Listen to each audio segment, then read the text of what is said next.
Tos ir visi nepieciešami ingredienti gan raudzēšanai, gan stabilizācijai, gan dziedrināšanai.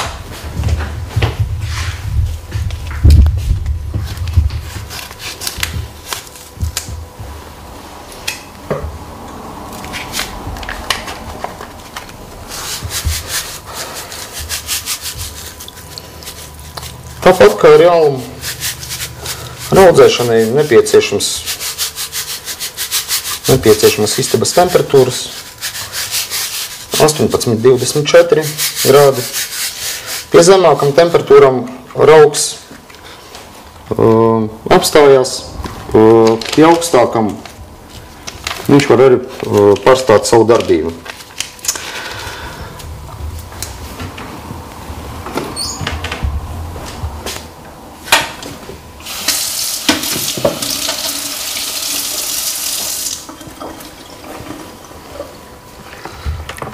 Pats pievienoju raugu, nedaudz samājas vienmateriālu.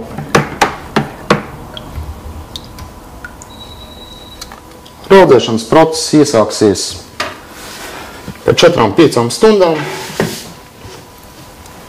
Un mēs arī varēsim novērot mūsu hidroezvaru.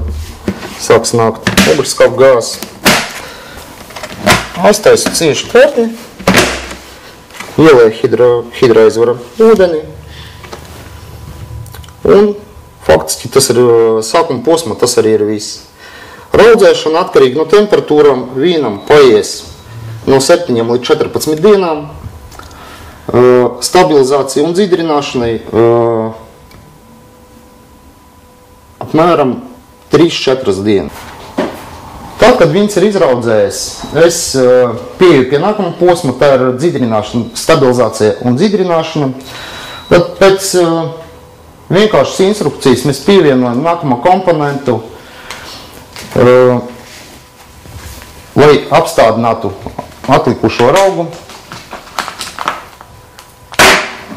Pēc 2 diennaktīm mēs pievienojam nākamos ingredientus vīna dziedrināšanai. Tad mūsu vīns ir gatavs. Mēs varam liet viņu pudelēs.